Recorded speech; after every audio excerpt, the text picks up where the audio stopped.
Alors, nous sommes toujours dans la série des halachot concernant la santé, la conservation de la santé. D'accord? Shmirat haguf v'hanefesh. Alors, on va voir une halakha actuelle. Achila gassa, quand on mange, quand on n'a pas faim, Achila gassa, ça s'appelle manger quand on n'a pas faim. Cacher la bouffe, comme au samamalet, c'est dangereux pour le corps comme du poison. Mais l'oumikar, le chol acholaïm, et c'est la base de toutes les maladies. D'accord?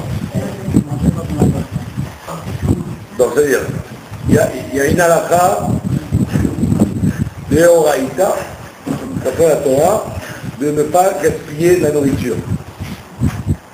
D'accord? Ne pas gaspiller de la nourriture, c'est pas forcément quand vous la fabriquez. D'accord? C'est-à-dire, par exemple, dans les écoles en France, à l'époque, ils utilisaient des fèves ou des haricots pour faire des jeux avec les enfants. On n'a pas le droit de faire ça parce qu'on gaspille de la nourriture. Donc il n'y a pas que quand vous utilisez une nourriture pour autre chose que manger, une interdiction de bal tashrit, de ne pas gaspiller. Et le Ben Ishraï, dans cette Iloula, quelques jours, il dit que on peut revenir en Gilgoul pour ce genre de choses. Pour le fait que Dieu vous a donné de la nourriture sous la main et que vous l'avez pas utilisée. Donc on ne parle pas que de la nourriture avant qu'elle soit faite. On parle de la nourriture quand elle est faite. Donc ça veut dire quoi? Ça veut dire que quand vous avez une assiette, il faut la finir.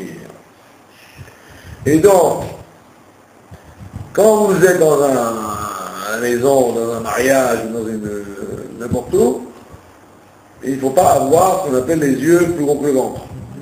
Par contre, parce que vous allez vous servir une quantité supérieure à ce que vous aviez besoin, et en plein milieu, vous dites on ne peut plus, donc vous laissez ça, et donc vous faites du gaspillage baltashrit. Maintenant, le seul cas où on a le droit de faire du baltashrit, donc de gaspiller de la nourriture, c'est pour ne pas transgresser cette halakha de manger quand on n'a pas faim. Ça veut dire que quand vous n'avez pas faim, il ne faut pas se forcer à manger quand même. Bon, c'est ce que nous faisons tout le temps, par gourmandise. Non, pas par habitude, par gourmandise. Bon, c'est les yeux qu'on voit un plat, alors qu'en réalité, le corps n'en a pas besoin, il n'a pas faim. Et donc, il se force à manger parce que c'est bon. C'est ce qu'on appelle les ta'avot, les plaisirs de la concupiscence, de la nourriture. Et là, il vous explique que de manger quand on n'a pas faim, c'est la mère de toutes les maladies. Et donc, comment savoir? Eh bien, ça veut dire qu'il faut toujours arriver à un quart en moins de ce que l'on a envie. Un quart en moins, ça veut dire que vous avez encore un peu faim quand vous finissez de manger. Vous n'êtes pas rassasié. Et dès que vous êtes rassasié, dès que vous dépassez le rassasiement, ça s'appelle achila gassa. Ça s'appelle une consommation trop importante. Et là, vous transgressez trois interdictions. Alors, donc là, les Kharamim ont dit, puisque là, il y a une interdiction qui s'appelle baltashrit, de ne pas gaspiller, et l'autre qui s'appelle achila gassa, où il y en a trois, donc trois remportent sur un. D'accord? Donc c'est pour ça qu'il faut bien se connaître, il faut dire, puisque ça arrive dans les hôtels ou dans les restaurants, tu sais, comme vous vous servez des quantités astronomiques, et en fait vous arrivez à un moment où vous savez que vous ne pouvez pas manger davantage. Vous êtes servi 2 steaks. Alors, vous savez très bien qu'après un, vous ne pouvez plus les manger. Et donc ce qui se passe, c'est qu'on fait régulièrement cette interdiction de l'Achila Gassa.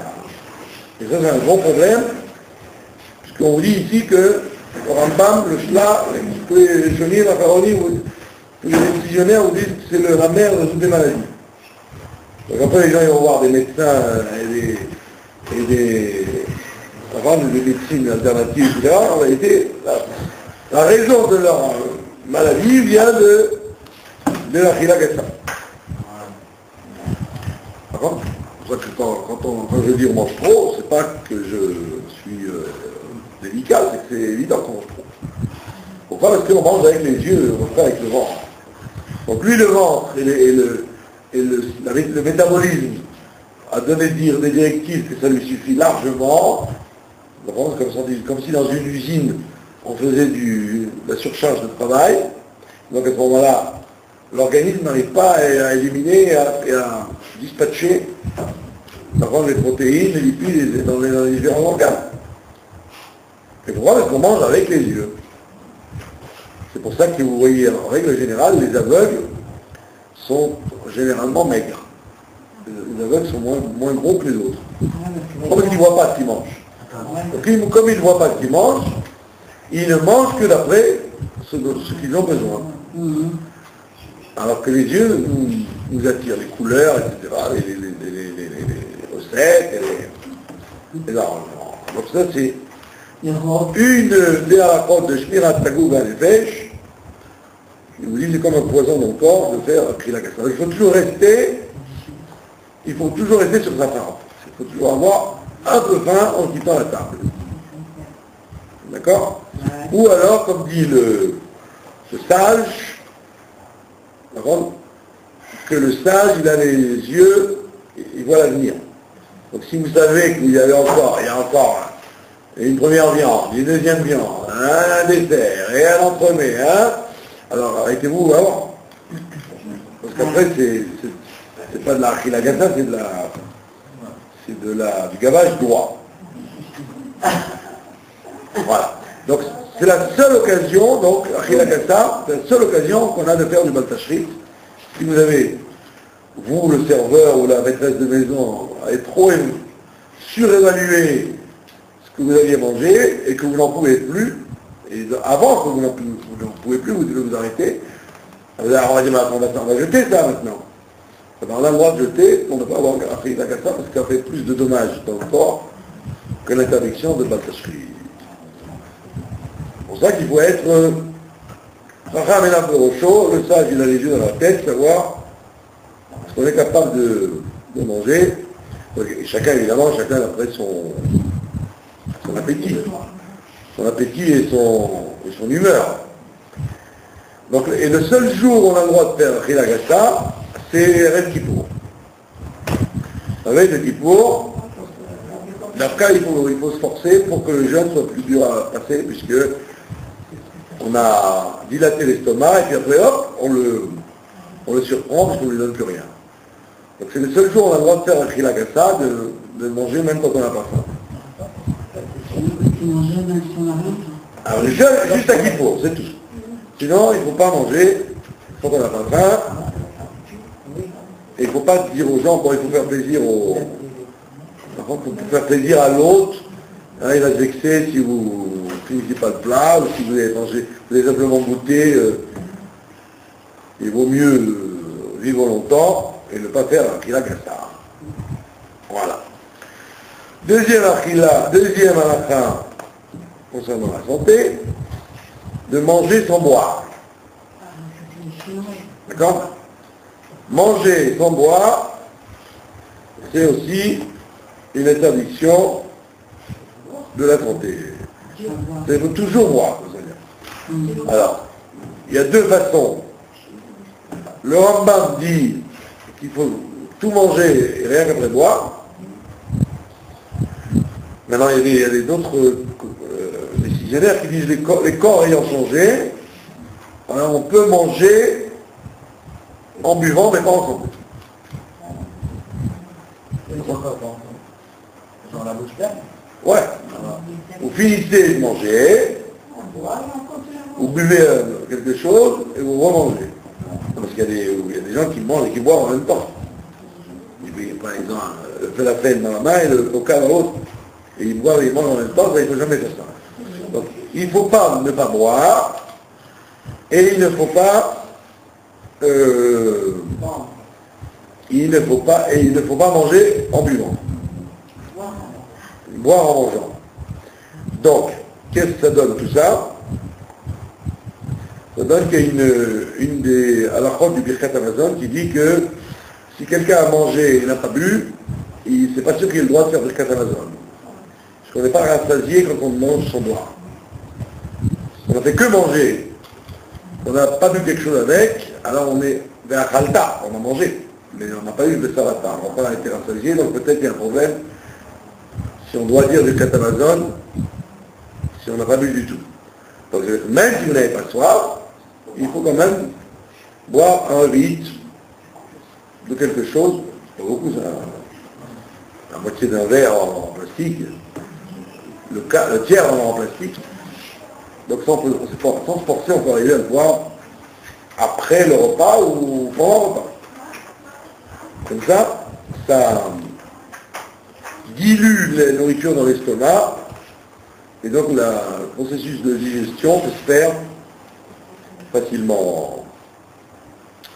Également, autre halakha de santé, ne pas dormir directement après avoir mangé. Combien de temps? C'est pas beaucoup. C'est pas beaucoup, c'est le fait de marcher 2 mètres. À l'époque, les gens riches, du temps de l'Antiquité, ils mangeaient à manger. C'était à manger. Donc ils s'endormaient en mangeant. Quand ils avaient mangé, ils s'endormaient. Comme les bébés, vous voyez. Pendant qu'ils têtent, tac, ils s'endorment. Donc ça, on dit, il ne faut pas faire ça. Il faut au moins marcher 2 mètres. Donc aujourd'hui, bon, au Hachem, en général, on ne mange pas suffisamment. Il faut au moins marcher 2 mètres pour lever de table. Alors aujourd'hui, le mieux c'est de faire une petite promenade, sans marcher vite, de marcher un peu quelque part. Bon, ça c'était effectivement de leur temps à eux où ils mangeaient des quantités astronomiques et pas du tout diabétiques, ils mangeaient des plats énormes, etc. Donc ça c'est très dangereux pour la santé de manger juste après dormir après avoir mangé. Et également, il ne faut pas manger quand on doit aller aux toilettes. Manger ou boire quand on doit aller aux toilettes, il faut d'abord se vérifier si on a besoin d'aller aux toilettes, et rien qu'après, se mettre à table ou boire.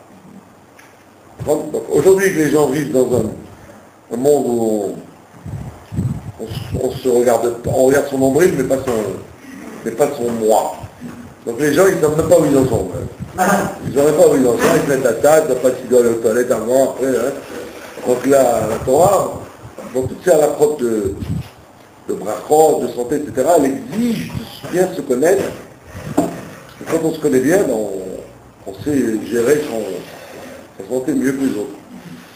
Donc il faut bien se dire avant de se mettre à table, même si on est dans une salle de mariage, ou un Shabbat, ou ce que je sais, on apporte les gens à vous attendre, si on a moindre envie d'aller aux toilettes, il ne faut pas ni boire ni manger, parce que c'est très dangereux, et c'est reconnu médicalement que quand l'organisme est occupé à éliminer et à diriger les aliments dans les membres, il bouche l'entrée. Il veut pas pendant qu'il range ses affaires, il ne veut pas qu'il y ait des nouvelles affaires qui arrivent.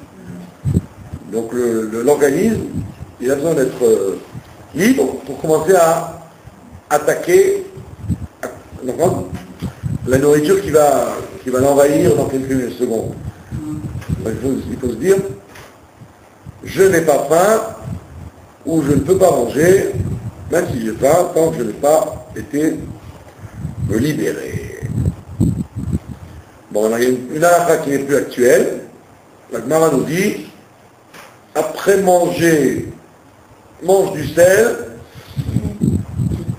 et après manger, mange du sel, et après le repas, bois de l'eau. C'était à l'époque. À l'époque, le pain, c'était comme les pains arabes. Si vous avez remarqué, les pains arabes n'ont pas de sel. Ils ne mettent pas de sel dans le pain. Vous voyez, les pains qui vendent la formule arabe, à part la pita où ils ont commencé à en mettre parce que sinon les gens n'auraient pas mangé, mais le pain arabe en général, dans les pays arabes, ils ne mettent pas de sel dans le pain. Donc, et ça vient du temps du Talmud déjà, du temps du Tanakh même, de la Bible. Les gens trempaient le pain dans le sel parce que le pain n'avait pas de goût. Donc effectivement, ils ne mettaient pas, et d'abord parce que le sel était très cher. Pour aller trouver du sel, il fallait être riche, on faisait la guerre pour le sel. Melach et Milchama, c'est le même mot, le sel et la guerre. Donc jusqu'à très très tard, on faisait la guerre pour le sel. Maintenant, je montre la guerre pour qu'il n'y ait pas de sel. Parce qu'on mange trop salé de toute façon. Donc aujourd'hui, il n'y a plus besoin de finir le repas comme il faisait du temps de la Gemara, il trempait le doigt dans le sel après le repas pour avoir mangé du sel avec le repas. Aujourd'hui, il n'y a plus besoin de ça puisqu'on mange hyper salé. Hein. Et comme je vous l'ai expliqué un million de fois, les fabricants de vin, les ingénieurs en vin, on appelle ça les œnologues. Les œnologues, ils vous disent que sur la langue, il y a 4 zones. 4 zones sur la langue. Il y a la zone du sel, qui vous donne le sentiment que quelque chose est salé, ne l'est pas. La zone du sucre, la zone du piquant et la zone du aigre, de l'acide. Et donc, qu'est-ce qui se passe? C'est quand vous mangez du sel, le sel a excité votre langue, et donc le lendemain, vous avez besoin de plus de sel pour être excité davantage. Donc de plus en plus, vous mangez salé. Et de plus en plus, vous allez manger piquant, et de plus en plus, vous allez manger sucré, et de plus en plus, vous allez manger acide. Parce que l'excitation de la langue disparaît. Quoi, vous voyez. Quand un Marocain vous dit non, c'est pas piquant, vous préparez le truc pour éteindre le feu. Pas piquant, d'ailleurs, pour lui, c'est pas piquant, parce qu'il ne ressent plus le piquant. Et vous qui n'en mangez pas trop, vous avez l'impression que ça emporte à vous. Et la même chose, quand les Américains vous disent c'est doux, parce que c'est bon parce que c'est doux, c'est mangeable, tellement c'est sucré. Pourquoi? Parce qu'il y a une escalade du sucre, du sel, du piquant et du acide. Donc aujourd'hui, on n'a pas besoin de cette halakha, donc on n'a pas besoin de plonger un bain dans le sel après le repas, puisque dans tout ce qu'on mange, il y a énormément de sel. Et la même chose, à l'époque du Talmud, les gens mangeaient comme il n'y a pas de trihilaire, donc ils mangeaient des choses très pâteuses. Donc quand ils faisaient des fèves, de la viande, des choses, ils les faisaient sans eau pour que ça se conserve plus longtemps, que ça reste sec. Donc effectivement, il fallait qu'ils boivent un verre d'eau après le repas. Mais aujourd'hui, avec toutes les sauces pour Saval, et plus on a dit la Khalavante fait toujours au moins boire un révillite, un fond de verre d'eau, de vin ou de jus, peu importe, bière, si vous voulez, dans le repas, donc il n'y a plus besoin de respecter cette halakha. Vous voulez encore une? Oui. Je ne sais pas si je vous apprends quelque chose, en tous les cas. Tout le temps. Très bien. Alors, une chose que vous ne savez peut-être pas, le danger de pendre du pain. Pendre du pain. Vous achetez un pain, vous l'avez mis dans un plastique, des picottes ou du pain, ou un pain dans un plastique, et vous l'accrochez. Vous l'accrochez, soit à un porte-manteau, parce que vous êtes dans un endroit public, soit dans la cuisine, ou alors les gadgets, les marchands de gadgets, ils vous vendent des porte-pains en jute ou en bois qu'on accroche comme ça à un clou. Tout ça, il ne faut pas le faire. Il ne faut jamais prendre du pain, que ce soit le pain qu'on mange soit le pain d'un autre. D'accord? Et pourquoi? Parce que ça rend pauvre. On n'a pas besoin de ça. Eu égard notre état de nos finances, on n'a pas besoin en plus de se rendre pauvre. Sur la poubelle, de dehors. Pareil, il ne faut pas le prendre dans la poubelle. Même si c'est un chat qui va le manger, il ne faut pas le prendre dans la poubelle, il faut le poser quelque part. Il ne faut jamais le prendre. Ah ouais? Voilà. Il est dans la fenêtre, quoi, où il pend tout le temps dans la poubelle. Pardon? C'est écrit où ça? Ah ouais? Ah ben, comme d'habitude, c'est... Là, non, ça c'est l'Agmara. L'Agmara, le Souverain Lavodi Al-Morazaken, le Kafakaïm. Alors, en général, on avait dit que c'était très souvent Rabbi Yehuda Hassid. Là, c'est carrément l'Agmara. L'Agmara et le Shulchan qui rapportent ça. Donc, il ne faut jamais... Ça, vous êtes convoqué dans un bureau, vous avez acheté votre pain entre-temps, bah, vous le pendez au porte-manteau avec votre parapluie et votre manteau, et ben il ne faut pas le prendre. Il faut le poser par terre. Mieux le poser par terre, s'il est dans un plastique, que de le prendre. Et ça, vous savez pas.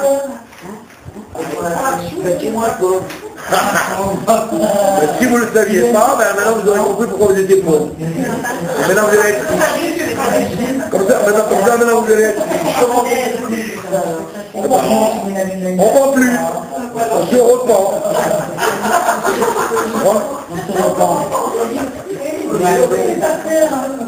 Voilà. Comme je vous l'ai dit, mes chers enfants, il n'y a aucune différence que ce soit votre pain ou le pain des autres. Il ne faut pas dire, moi je suis pas Macpi, moi je suis Macpi, je l'accroche pas. Mais c'est le pain de ma voisine, bon ben je l'accroche. Si votre directeur de banque voulait lui faire des problèmes, vous lui prenez son pain et vous le prendrez tous les jours. Comme ça c'est lui qui va vous demander de l'argent.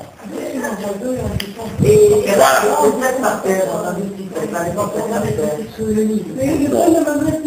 ne met pas son sac par terre si c'est pas protégé par un sac ou s'il y a quelque chose de sacré, c'est rien de sacré.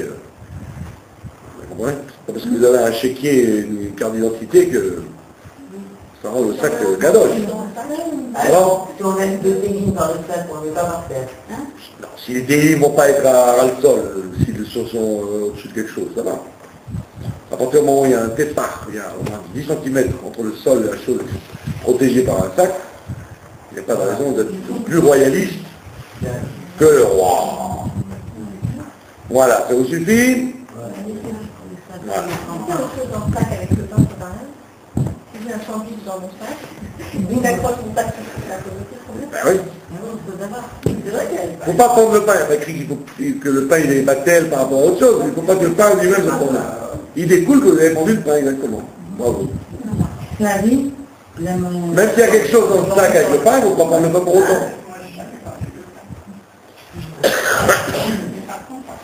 Voilà, donc si vous aviez une raison logique qui vous avait fait penser pourquoi vous étiez pauvre, ben peut-être c'était celle-là. En tous les cas, je vous le souhaite, comme ça.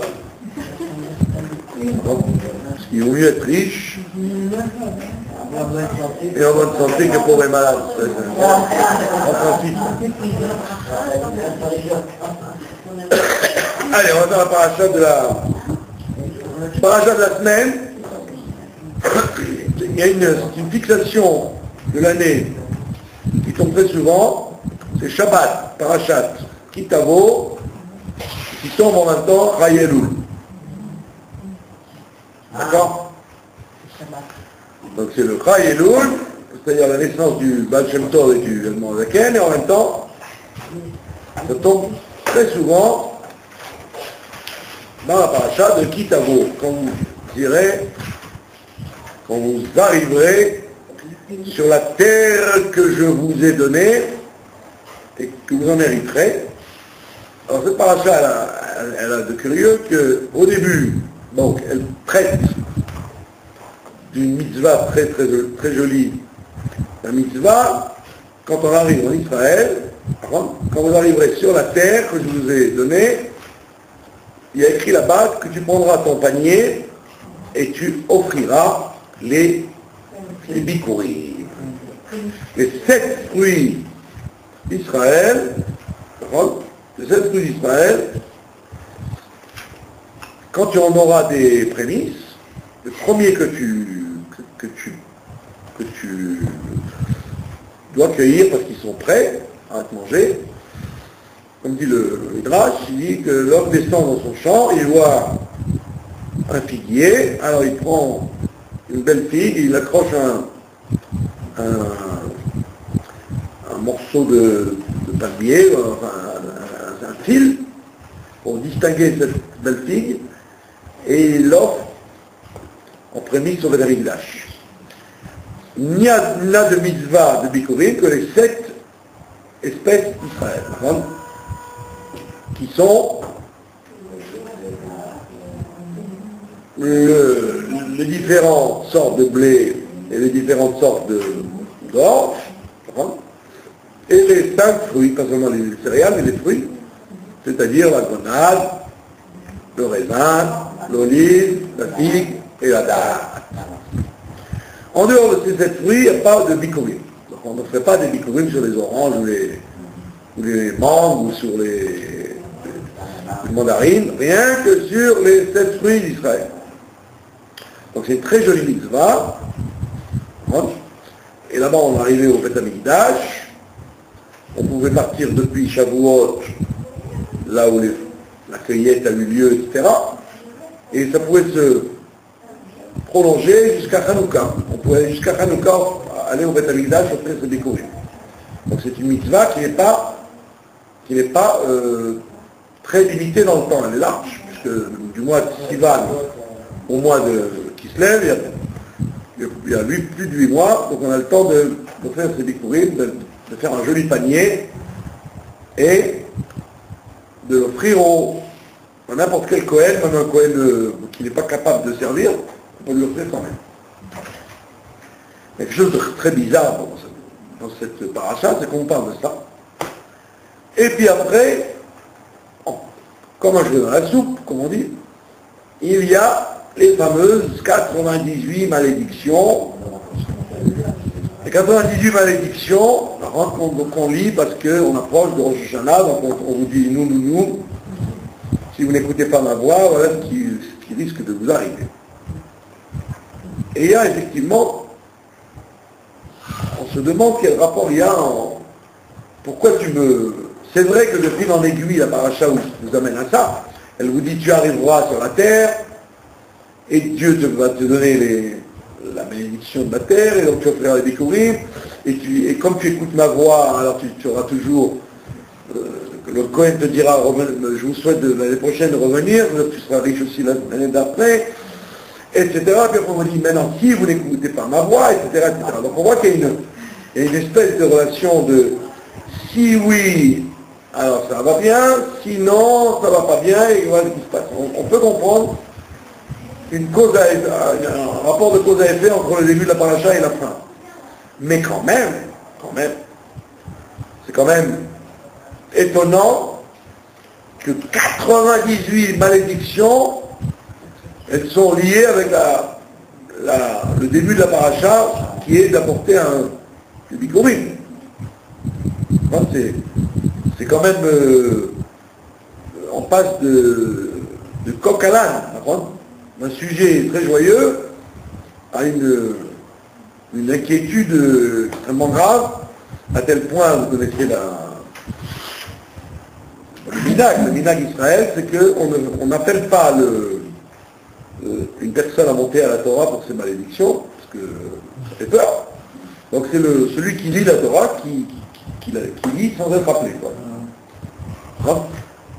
À tel point qu'il y avait un jour un monsieur qui était un très bon lecteur de la Torah, et il était Khatan. Donc il a fait chez Babrachot ici, comme M. Pré, et il tombait, et donc Parashat Kitavo, il fait chez Babrachot à la choule, moi, n'étant pas superstitieux, je porte malheur, je lui dis, tu es un très bon lecteur, en plus tu es Khatan, tu vas nous lire la Torah. Il a fait non. Et son père dit n'insiste pas. Qu'est-ce qu'ils ont je vais pas insulter Mohamed quand même. Baccarat. Après, comme je suis quand même un peu vicieux, Curieux. non vicieux, parce qu'il faut, comme le rabbi m'a dit d'ailleurs, de connaître le monde, comment ça marche. Et je me suis dit pourquoi il n'a pas voulu monter. Après j'ai dit, et mon sang, mais c'est bien sûr, comme il était Khatan, il s'est dit, moi monter le 6e aux malédictions dans le Shabbat de mon mariage, tout. Hachem Ishmor que je monte 6e. Alors, donc je lui ai dit, pour un Shabbat, tu la fous mal. Parce que la noix avec elle, c'était l'histoire en France, la noix avec elle, il lisait la Torah tout le temps, et que son fils, il écoutait la Torah de son père tout le temps, et puis un jour, une année particulière, il n'était pas là, et donc c'est un autre qui a lu. Et le fils de Admon Saïd, il est tombé malade, à tel point que son père ne savait pas s'il devait manger à Kippour ou pas, tellement. Tellement il est tombé malade. Et les gens ont dit, qu'est-ce qui t'est arrivé? Pourquoi tu es tombé malade? Il a dit, j'ai écouté les malédictions, j'étais très malade. Il a dit, mais tous les ans tu les écoutes, les malédictions. Il a dit, oui, quand c'est mon père qui lit, j'entends les bénédictions. Alors, quand c'est un autre qui lit, j'ai tremblé de malédictions. Alors j'ai dit au Khatan, qu'il n'est pas très rabat, parce que si en vérité tu crois que ces malédictions sont en réalité des bénédictions, tu n'aurais pas dû en tant que Khatan avoir peur de monter 6e.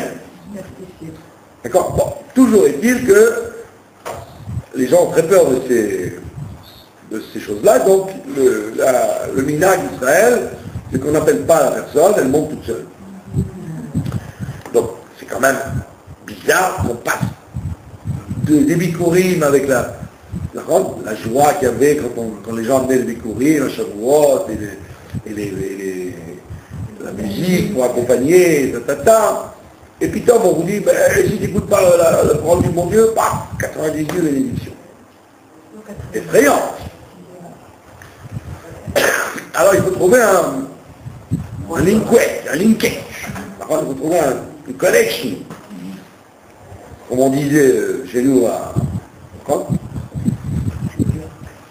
il faut trouver un lien entre les bikurim et ces malédictions.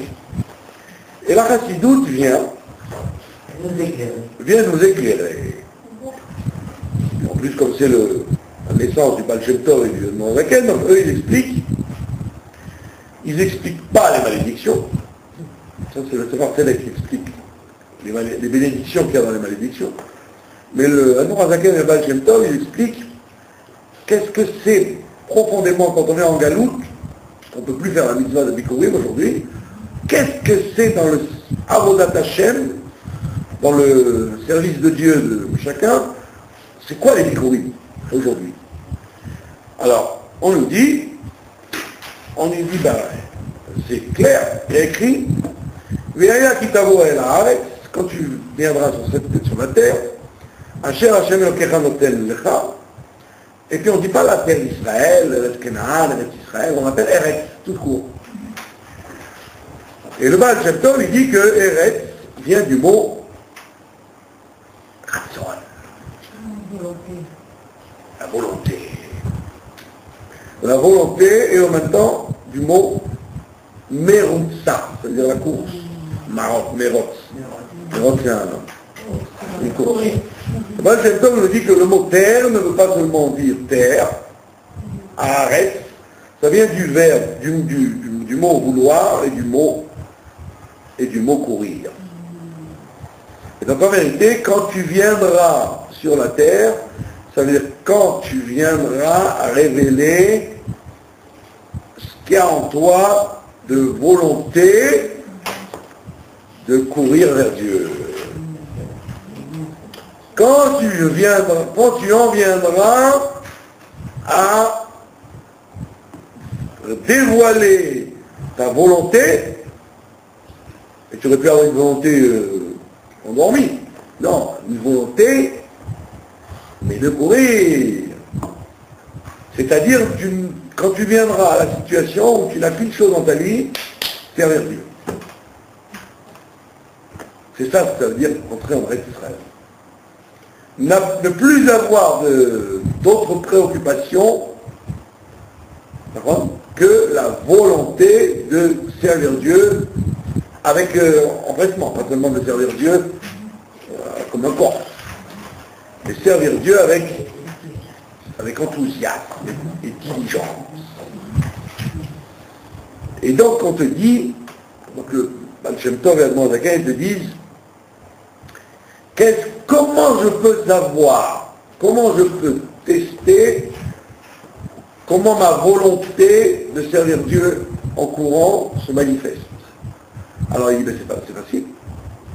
Les Bikurim, ça correspond aux 7 espèces d'Israël, et comme on ne les offre plus, ça correspond à quoi les 7 espèces d'Israël? Ça correspond aux 7 vertus qu'on a en soi. Les 7 midot, 7 vertus qu'on a en soi. Non, que ce soit animal ou pas animal.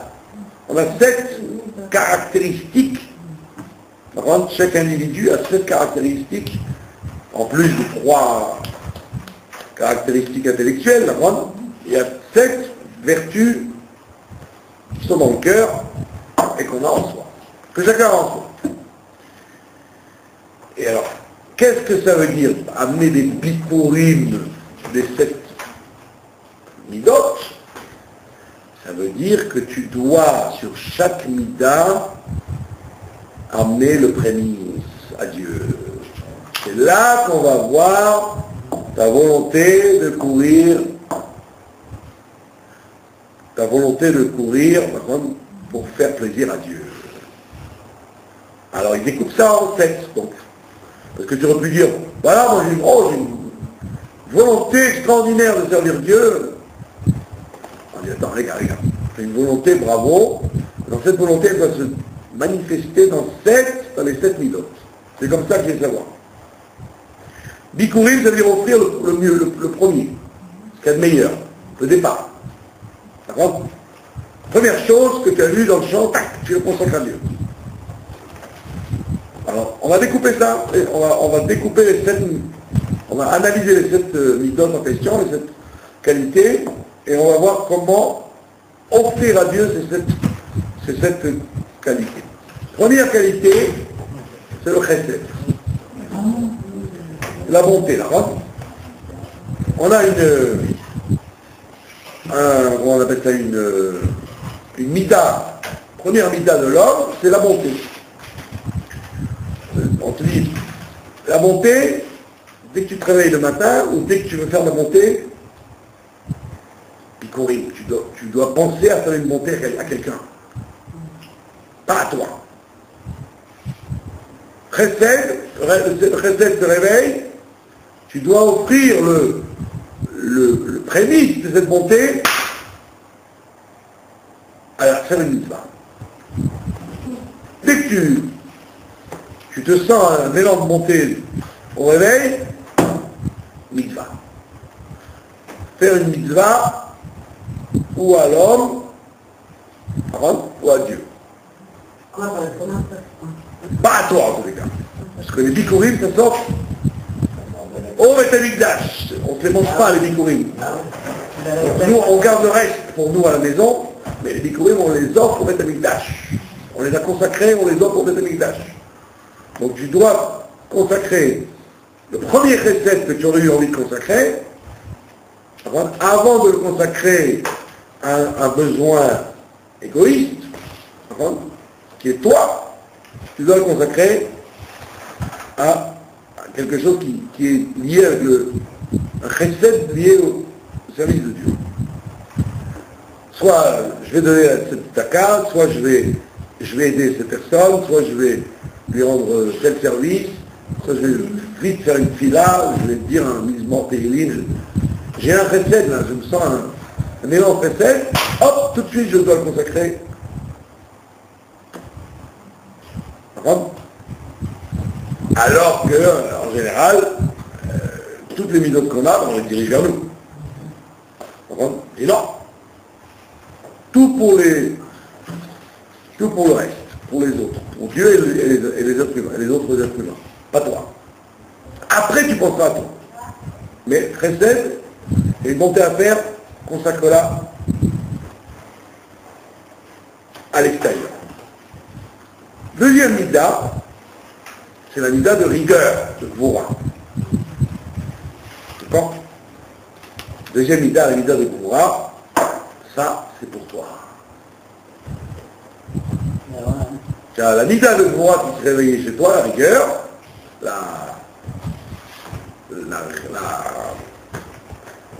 discipline,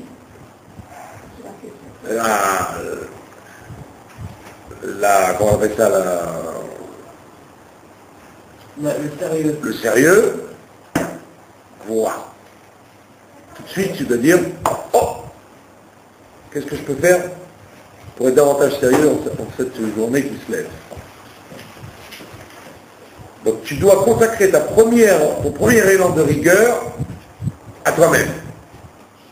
Donc soit en te levant, alors tu veux rester au lit, soit en ne répondant pas au téléphone parce que tu n'as pas encore prié, ou bien en évitant de dire à ton conjoint ou à tes enfants une mauvaise phrase sur du lit. Donc tu as une rigueur, dirige-la vers toi. Ferme-la. Vaut mieux. Ou bien, si tu voulais parler, dis quelque chose de positif. Une rigueur, dirige-la vers toi tout de suite. Le beurre fort, le prémisse de ta rigueur que tu as eu en te réveillant, comme on dit, tu t'es réveillé du pied gauche, comme on dit, tu réveilles du pied gauche, hop, renverse ça en rigueur pour toi. Et non pas en commençant à râler sur le monde entier dès que tu te réveilles. Comme m'a dit quelqu'un un jour, il s'est réveillé de mauvais poil, tout de suite il s'est réveillé, avant même Modéani, il était de mauvaise humeur.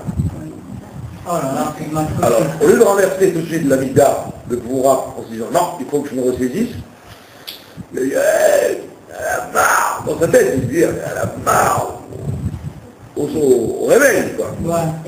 Et donc, évidemment, il a mis le pied où? Dans le seau d'eau qu'il avait préparé pour se laver les mains. Puis juste dans la nuit, sa femme l'avait poussé par inadvertance et elle a rapproché et lui, il a mis le pied dans le seau d'eau et donc automatiquement, ça a confirmé que le monde va mal.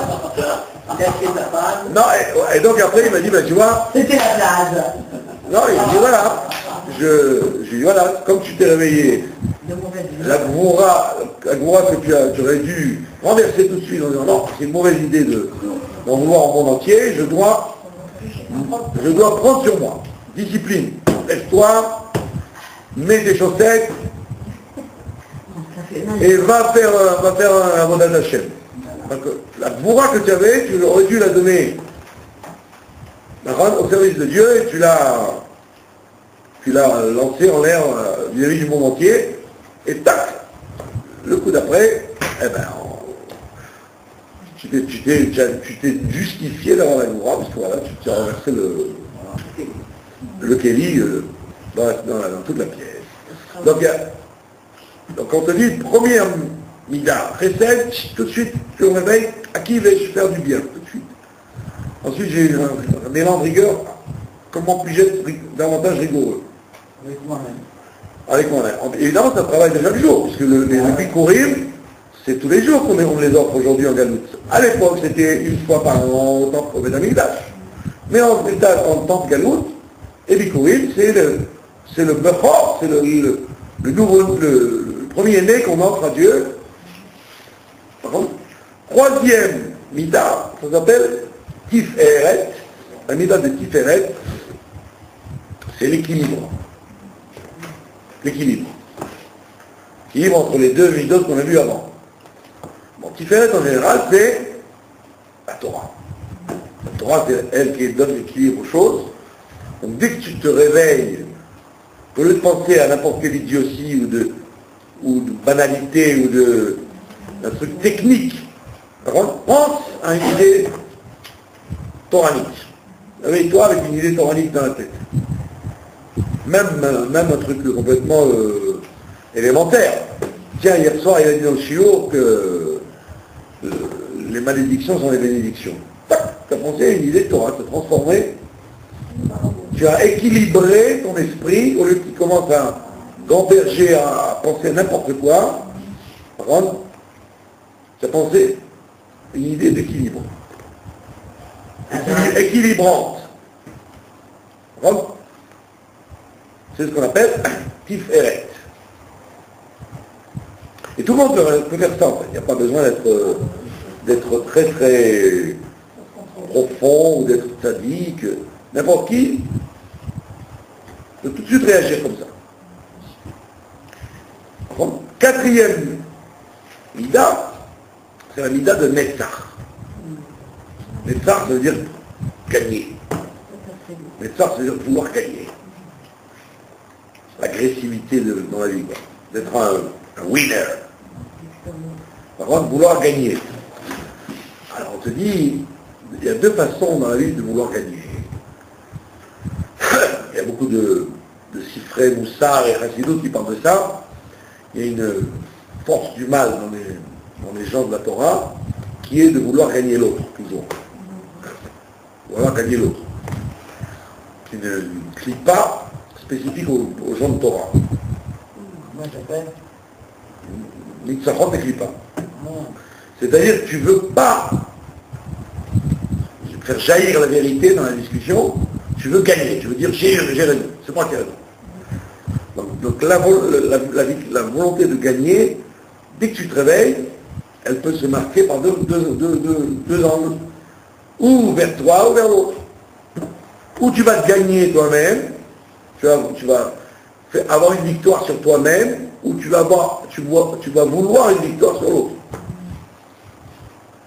Donc offrir à Dieu les bikurim, de cette mida de gagner, c'est tout de suite. Dès que tu sens que tu as envie de gagner quelqu'un d'autre, dès que tu te réveilles, dire non, je vais me gagner moi-même. Je vais faire une victoire sur moi-même. Par contre, donc ça exige tout de suite une remise en cause de ton agressivité vis-à-vis du monde entier Par contre, c'est une agressivité que tu aurais voulu avoir. On dit non, cette agressivité, tu dois la renverser en victoire. Tu dois te gagner toi-même. Se gagner soi-même, avoir mis se rendre de soi-même, c'est être fier de s'être gagné soi-même, que tu avais envie de te laisser aller à une chose qui n'est pas bien, qui n'est pas dans le Kodesh, soit vis-à-vis des voisins, soit vis-à-vis de Dieu, soit vis-à-vis de la famille, soit vis-à-vis de la maison, que c'est une envie de tout casser. Alors on dit non, au lieu de tout casser, moi je vais me gagner. Je vais triompher de moi-même. Cette mauvaise mida que j'ai eue en me réveillant, de vouloir agresser quelqu'un ou quelque chose. Et donc ça comment on appelle ça, un travail extrêmement difficile parce que c'est toujours plus facile de vouloir avoir raison vis-à-vis de quelqu'un d'autre que vis-à-vis de soi-même. Pourquoi? Parce que soi-même, on a peur de l'échec. Alors on préfère ne pas s'attaquer soi-même. Quand tu ne t'attaques pas à toi-même, tu ne risques pas d'échouer. C'est plus facile d'attaquer l'autre. Et en général, quand on est lâche, c'est plus facile d'attaquer le faible. Donc tu vas attaquer quelqu'un qui ne va pas lui t'envoyer un box en échange. Tu vas t'attaquer à quelqu'un qui si tu présumes, va se laisser faire. Tu as eu une Midat Anitzachon, un instinct de victoire avec une croix facile. C'est cruel. Hein? C'est ce que je dis moi aux Israéliens. Vous êtes très forts pour faire les malins entre vous, entre juifs. Et quand il s'agit de faire les malins devant les goïms ou le monde entier, ça putain donc c'est une lâcheté de préférer gagner l'autre que de gagner soi-même. Pourquoi? Parce que gagner soi-même, des fois, tu n'arrives pas. Tu n'arrives pas. Tu es nul, tu n'arrives pas à te gagner toi-même, et donc tu préfères gagner les autres. Et ça, c'est pas une réussite. Il vaut mieux avoir une moitié de défaite avec soi-même que 2 victoires avec un autre. Parce que là, au moins, ça fait avancer le schmilblick de la venue de Mashiach. S'il te plaît. Tu as gagné tu as fait avancer la route. Et même si tu n'as pas gagné vraiment toi-même, parce que c'est très dur, au moins, tu as fait la guerre contre toi-même. Et ça, c'est ça qui compte. Elle te prendra mal, quoi. Ça fait un peu tout bas, non? Non, mais imaginez-vous que dans un état de volonté de gagner quelque chose, on a dit Nitzachon. Alors, très souvent, tu dis le Nitzachon, tu préfères l'exprimer à quelqu'un d'autre. Tu vas crier ton voisin, tu vas crier tes enfants, tu pouvais pas ranger tes affaires, endormir. Par contre, une note à Nitzachon, alors que tu aurais dû tout de suite te dire, qu'est-ce que moi j'ai eu comme victoire sur moi-même que depuis que je me suis réveillé. Pourquoi je ne me suis pas laissé faire par moi-même? Je ne me suis pas écouté, quoi, comme on dit. Donc c'est ce qu'on appelle les Nathalie Sachon.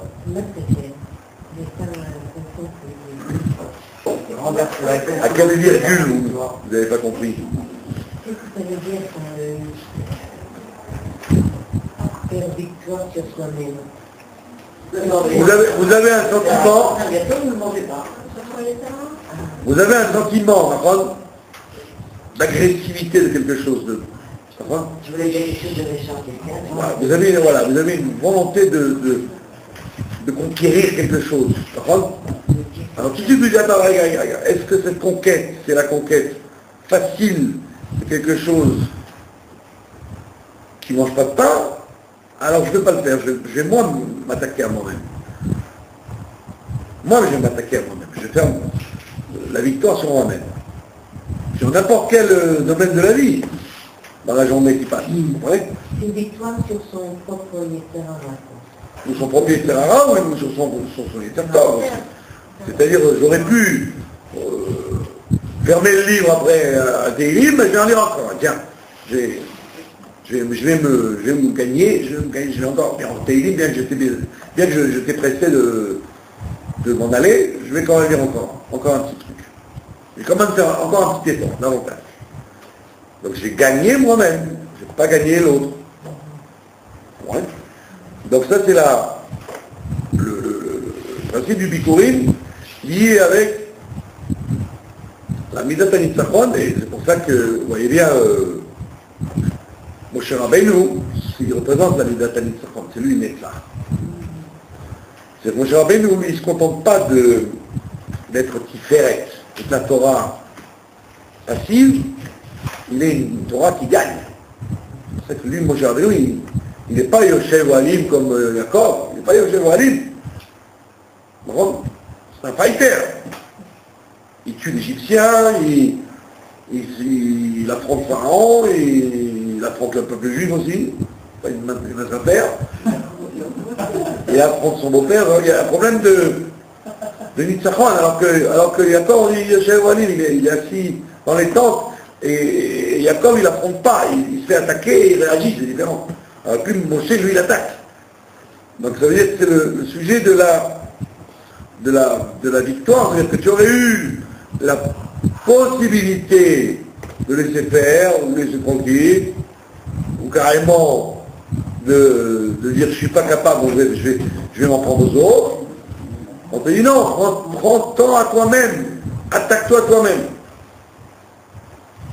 Tu vas voir comme tu vas être fier de toi. Gagner soi-même, c'est la plus grande joie qu'on amène. C'est gagner l'autre, ça laisse une amertume. Tu as gagné, en réalité, tu as perdu. Alors que quand tu te gagnes toi-même, personne n'est au courant. Il y a que toi qui es au courant. Je t'ai gagné toi-même, mais en réalité, j'éprouve un sentiment très fort de victoire. Un sentiment que tu as fait avancer quelque chose en toi. Et personne ne le sait. Personne n'est obligé de savoir. Tu voulais faire quelque chose de désagréable, de vengeance, et tu l'as renversé vis-à-vis de toi-même. Pas que tu l'as pas fait. Tu as fait la même chose, mais vis-à-vis de toi-même. Différent. C'est différent de dire je voulais me venger ou je voulais attaquer, je me tais. Non. La vraie, le nitzachon, c'est quand tu le diriges vers toi. Pas que je me suis tué simplement et je suis resté comme ça. Non, j'ai transféré cette mise à nitzachon que j'aurais dû mettre sur l'autre, je l'ai mise sur moi. Soit vis-à-vis de la nourriture, de la parole, de l'action, de la cave, n'importe quelle situation dans laquelle j'aurais dû dire, bon, bah, oh, j'ai sa faute, et là, non, moi, au lieu de dire c'est sa faute, je vais me gagner moi-même. Donc, renverser une haine en amour. C'est très fort, hein. À la même seconde où tu es en colère avec quelqu'un, tu aurais pu dire ce que tu voulais lui dire par la colère, tu renverses ça en amour pour la personne. En disant ça racole, comme dit le Baal Shem Tov, sur la fameuse Mishnah dans Pirkei Avot, d'écrire Ve'evedam et kol ha'adam et kav zechut, et juge chacun le kav zechut avec la balance des circonstances atténuantes. Alors le Baal Shem Tov, il dit, c'est pas grammatical cette phrase. En hébreu, on ne dit pas ça, on aurait dû dire Ve'edan et Adam. Pas kol Adam. Tu dois juger l'homme avec Kapsrout. Là, on dit non, tu dois juger tout l'homme. Alors le Baal Shem Tov, il dit, c'est ça la clé. Tu dois juger tout l'homme. C'est-à-dire, quand tu vois quelqu'un, ne vois pas le détail qui t'a énervé dans ce qu'il a fait, mais vois que malgré ce détail, il a plein de qualités. Il est toujours à l'heure, il est toujours propre, il a des idées drôles, il est généreux, je sais là, il peut avoir 1000 trucs, et dès que tu switches dans ta tête, tu dis, cette chose-là m'énerve, mais pour juger, il faut juger tout. Si je juge tout, à la seconde même où je juge tout, je diminue de beaucoup l'intensité de cette chose qui m'a dérangé. Parce que je vois en vérité 1000 choses qui ne sont pas dérangeantes. Et donc le col, le fait d'avoir vu tout sur la personne et pas cette chose-là qui m'a dérangé, c'est ça qui me permet d'avoir Ahavat Israël sur une personne. Donc j'ai gagné que je voulais me disputer avec lui ou le maudire ou lui envoyer un match, et au lieu de ça, je l'ai béni. Comme la fameuse histoire du Baal Shem Tov, on ne raconte pas ce soir. Le fameux un vieux chassid qui, plus de 100 ans, il dressait les chevaux.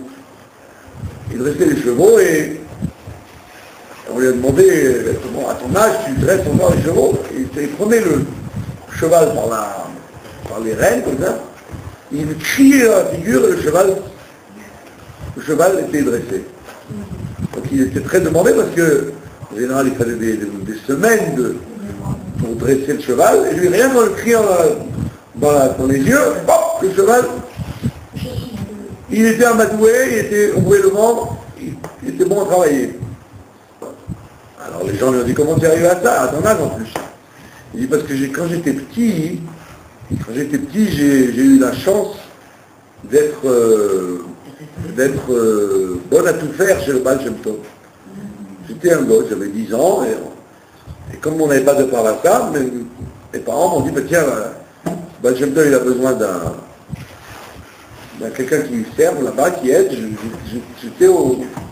Je travaillais là-bas. Et je balayais, j'allais chercher l'eau à la fontaine, et j'arrangeais la maison plus ou moins, quoi. Surtout que le Baal Shem Tov ne voulait pas que ça soit une fille qui vienne, donc il voulait que ce soit un garçon.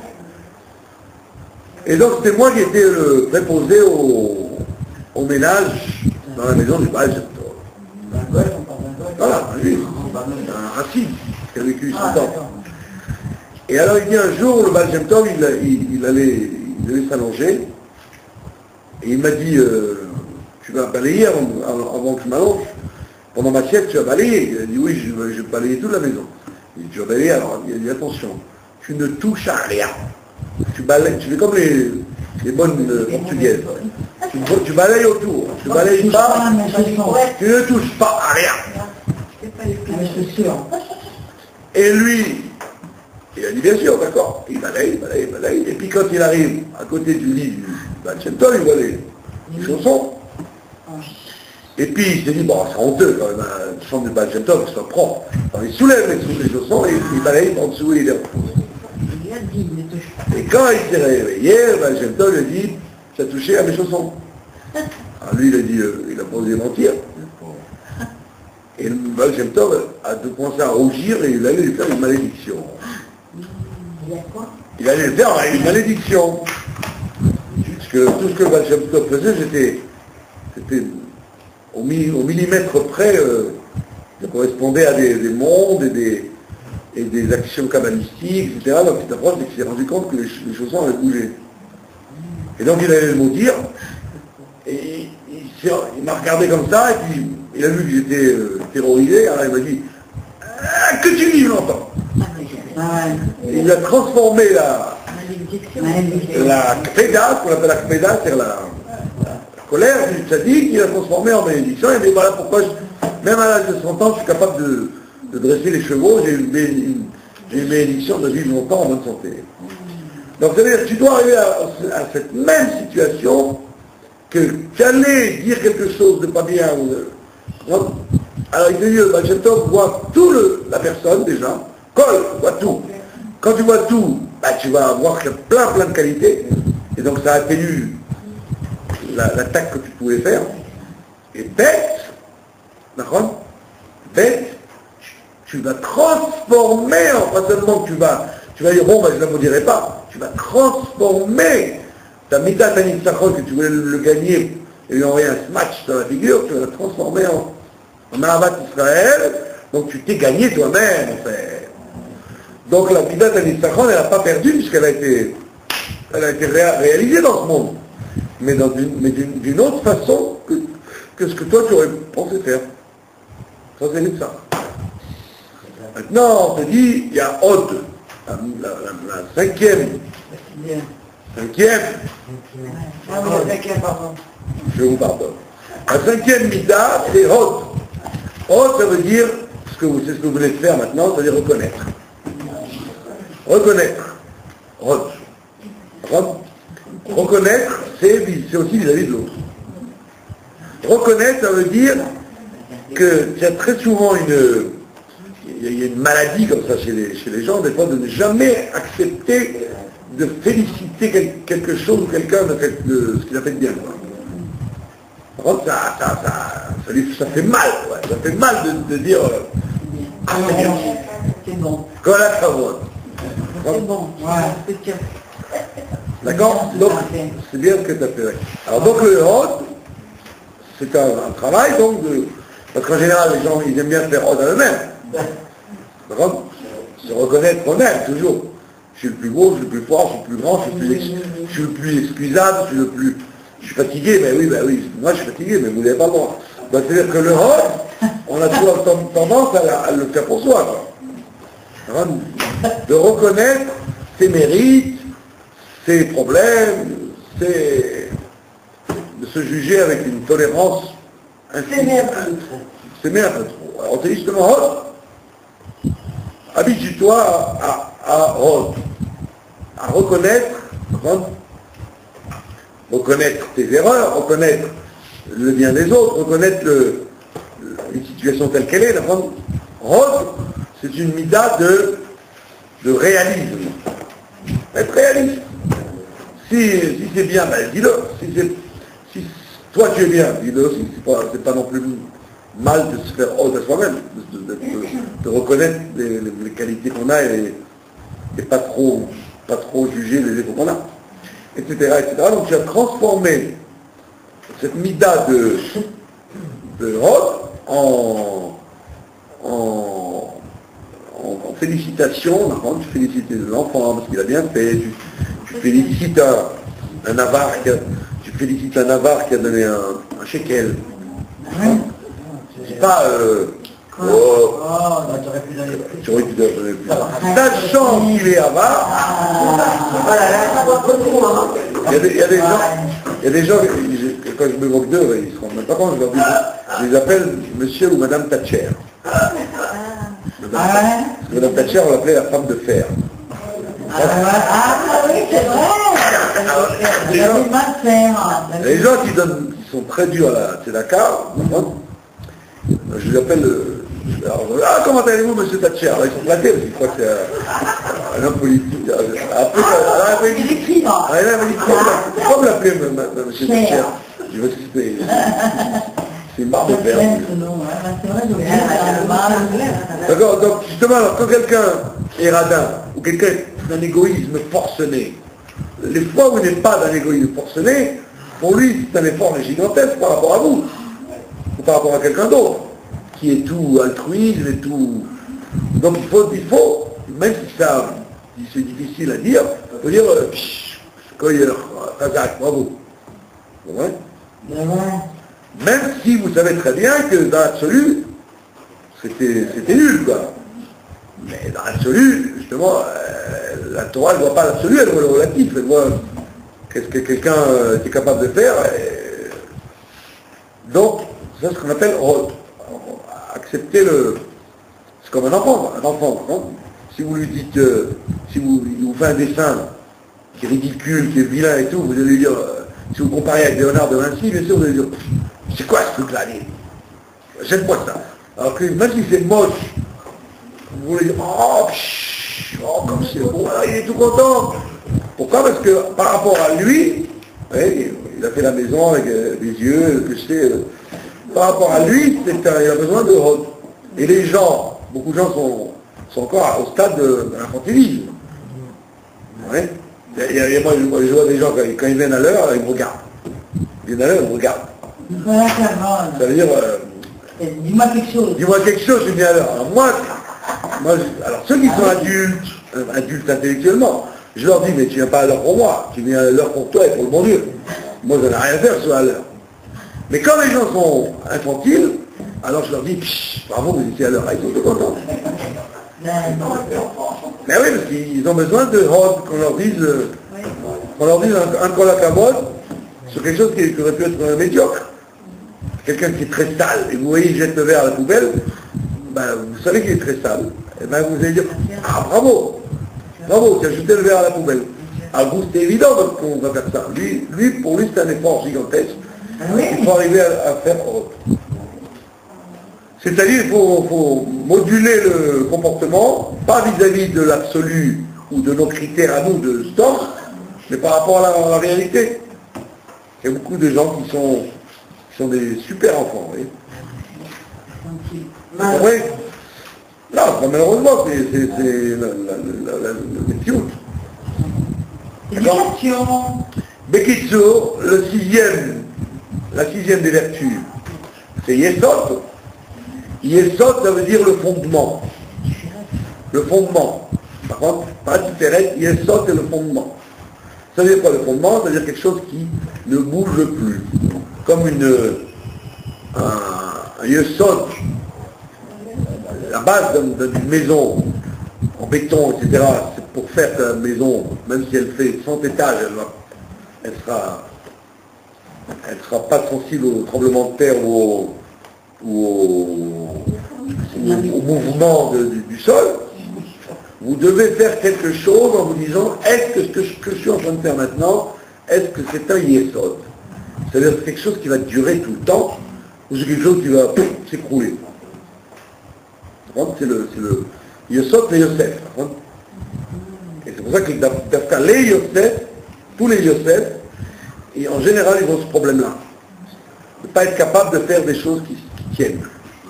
Quand c'est des Yosef accomplis, alors effectivement, ils ont une idée dans la tête, ils la réalisent, et elle va jusqu'au bout, elle tient. Mais quand ils ne sont pas des Yosef accomplis, ils sont encore les langes, les chitoulim, de Yosef, eh ben, ils ont ce problème-là de ne jamais faire quelque chose qui tient, qui reste. Donc dites-vous quand vous faites une chose dans la journée, est-ce que cette chose-là, elle est le prémisse, ce sont les découvertes de quelque chose qui va durer éternellement, ou si c'est comme un vent qui va disparaître, et que c'est ma décision d'aujourd'hui, elle va durer jusqu'au coucher du soleil.